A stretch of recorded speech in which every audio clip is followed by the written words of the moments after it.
Assalamualaikum warahmatullahi wabarakatuh. Perkenalkan, nama saya Nurul Fadilah, Stambuk F551-19124. Saya merupakan mahasiswi dari Universitas Tadulako, Prodi S1 Teknik Informatika. Oke, kali ini saya akan menjelaskan 5 tipe-tipe file dan 3 aplikasi DBMS. 5 tipe-tipe file dan 3 aplikasi DBMS. Oke, sebelum kita masuk ke pembahasan 5 tipe-tipe file, kita harus mengetahui terlebih dahulu apa itu tipe-tipe file. Tipe-tipe file merupakan suatu file yang berada dalam satu kumpulan ruang penyimpanan. Kenapa disebut tipe-tipe file? Karena di dalam satu ruang tersebut bukan hanya terdapat satu file saja, tetapi ada beberapa file-file lainnya. Nah, itu sudah disebut dengan tipe-tipe file.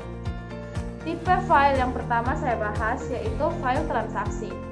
File transaksi adalah file yang berisi informasi yang digunakan untuk memperbarui file master.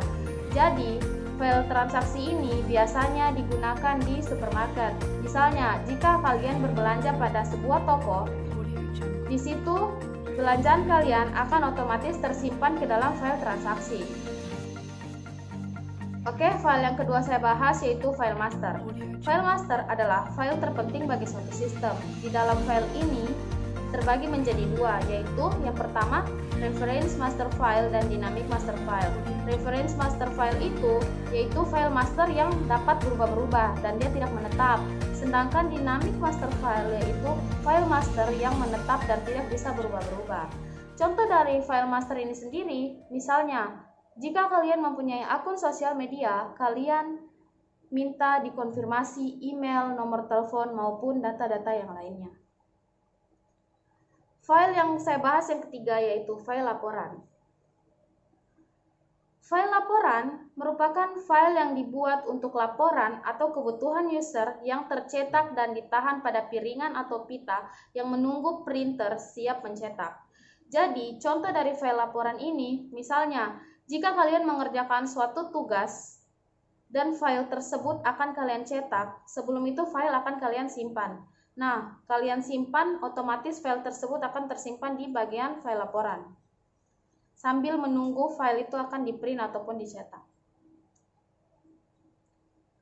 File yang keempat saya bahas yaitu file history. File history atau file sejarah merupakan file yang menyimpan data dalam waktu yang lampau. Maksudnya menyimpan data dalam waktu yang lampau itu misalnya dalam suatu perusahaan ada namanya laporan tahunan. Nah, di laporan tahunan tersebut memerlukan data-data yang sudah ada selama 1 tahun terakhir. Nah, data-data tersebut tersimpan di dalam yang namanya file history atau file sejarah. Jadi data-data tersebut dirangkum kembali dan dijadikan sebuah laporan yang akan dipertanggungjawabkan untuk laporan tahunan. Tipe file yang kelima yaitu file cadangan. Merupakan file yang masih aktif dalam database pada suatu saat tertentu. File ini digunakan sebagai pelindung atau cadangan bila file database mengalami kerusakan atau hilang. Contoh dari file cadangan ini, misalnya, jika kalian menggunakan handphone bermerek iPhone, di dalam situ untuk iPhone sendiri menggunakan yang namanya iCloud. Nah, data-data file-file kalian, berkas-berkas penting seperti foto, musik, ataupun yang lainnya, itu akan otomatis tercadangkan ke iCloud. Jadi, jika HP kalian hilang atau HP kalian rusak, kalian tidak perlu khawatir karena data-data tersebut akan otomatis kembali karena sudah tercadangkan di yang namanya iCloud. Baiklah, itu tadi 5 tipe-tipe file yang sudah saya bahas. Selanjutnya, saya akan masuk ke pembahasan aplikasi DBMS. Seperti yang tertera pada PowerPoint yang telah saya buat, di sini saya akan membahas 3 aplikasi DBMS. Aplikasi DBMS yang pertama saya bahas yaitu VisualFox Pro. Yang kedua Oracle, dan yang ketiga IBM DB2. Apa-apa saja yang akan saya bahas dalam aplikasi DBMS ini? Yang pertama, saya akan membahas bagaimana sejarah aplikasi tersebut. Yang kedua, versi-versi aplikasi tersebut. Dan yang ketiga, kelebihan serta kekurangan dari aplikasi-aplikasi tersebut. Oke, langsung saja saya akan masuk ke aplikasi DBMS yang pertama, yaitu VisualFox Pro. VisualFox Pro adalah bahasa pemrograman berorientasi objek pada prosedural dari Microsoft.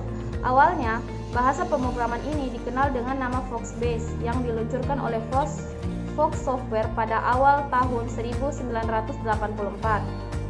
Fox Technology kemudian bergabung dengan Microsoft pada tahun 1992 sehingga di depan nama Foxbase ditambahkan awalan visual.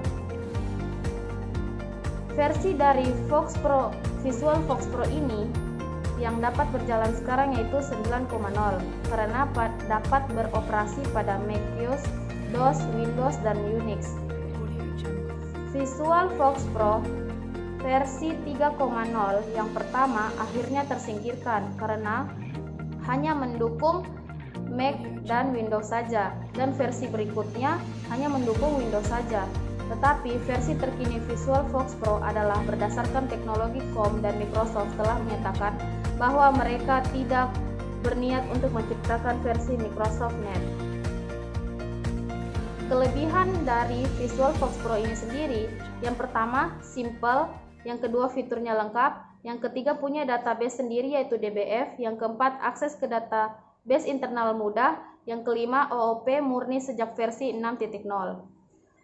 Dan VisualFox Pro ini sendiri mempunyai kekurangan. Yang pertama, tidak tersedia tipe data pointer. Yang kedua, tidak bisa digunakan untuk membuat OCX. Yang ketiga, pengembangan versi sekarang sudah terhenti di versi 9.0. Pembahasan aplikasi DBMS yang kedua yaitu aplikasi IBM DB2 Enterprise Server Edition, merupakan sebuah perangkat lunak sistem manajemen basis data relasional yang dikembangkan oleh IBM. Perangkat lunak tersebut utamanya berjalan pada sistem operasi Unix, sebut saja X, Solaris, Linux, IBM, iOS 400Z, BIOS, dan Microsoft Windows. DB2 juga diketahui digunakan sebagai sistem basis data pada IBM Intor Secure Warehouse Edition. Sebelumnya, produk sejenis ini dinamai dengan SQL atau DS. Sistem 38 yang muncul lebih awal sebenarnya juga telah membawa paket perangkat lunak basis data relasional yang dinamai dengan sistem relasional.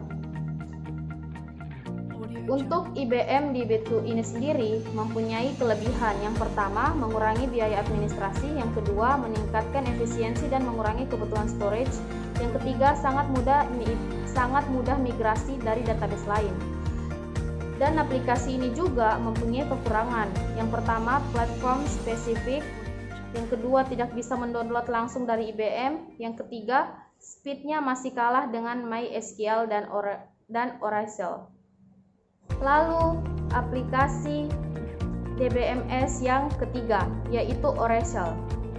Aplikasi ini sudah ada sejak tahun 1977. Ini memiliki banyak sekali keunggulan sehingga membuatnya memiliki banyak pengguna. Oracle Database menyediakan berbagai fitur yang lengkap, bahkan lebih lengkap dibandingkan dengan aplikasi lainnya. Nanti saya akan mencantumkan versi-versi dari Oracle ini sendiri. Aplikasi Oracle ini juga mempunyai banyak sekali kelebihan. Yang pertama, merupakan software DBMS yang handal dan memiliki kemampuan yang tinggi. Yang kedua, dapat menangani jumlah data dalam ukuran yang besar. Yang ketiga, dapat mengelola data dalam ukuran besar dan mengelolanya dengan cepat sehingga didapatkan informasi yang akurat sesuai permintaan pengguna ataupun user. Yang keempat, memiliki kemampuan akan fleksibilitas dan skalabilitas yang dapat memenuhi tuntutan akan data informasi yang bervolume besar dan terus-menerus bertambah besar. Tetapi, aplikasi Oracle ini juga memiliki kekurangan. Kekurangannya yang pertama yaitu merupakan software DBMS yang paling mahal, paling rumit, dan paling sulit untuk dipelajari. Yang kedua, membutuhkan spesifikasi hardware yang tinggi dan dapat menjalankan software DBMS Oracle supaya berjalan dengan stabil. Yang ketiga, hanya diperuntukkan bagi perusahaan berukuran besar dan tidak cocok untuk perusahaan yang berukuran kecil dan menengah. Baiklah, sekian penjelasan dari saya mengenai 5 tipe file dan 3 aplikasi DBMS. Semoga bermanfaat. Lebih dan kurangnya saya mohon maaf. Wabillahi taufiq wal hidayah. Wassalamualaikum warahmatullahi wabarakatuh.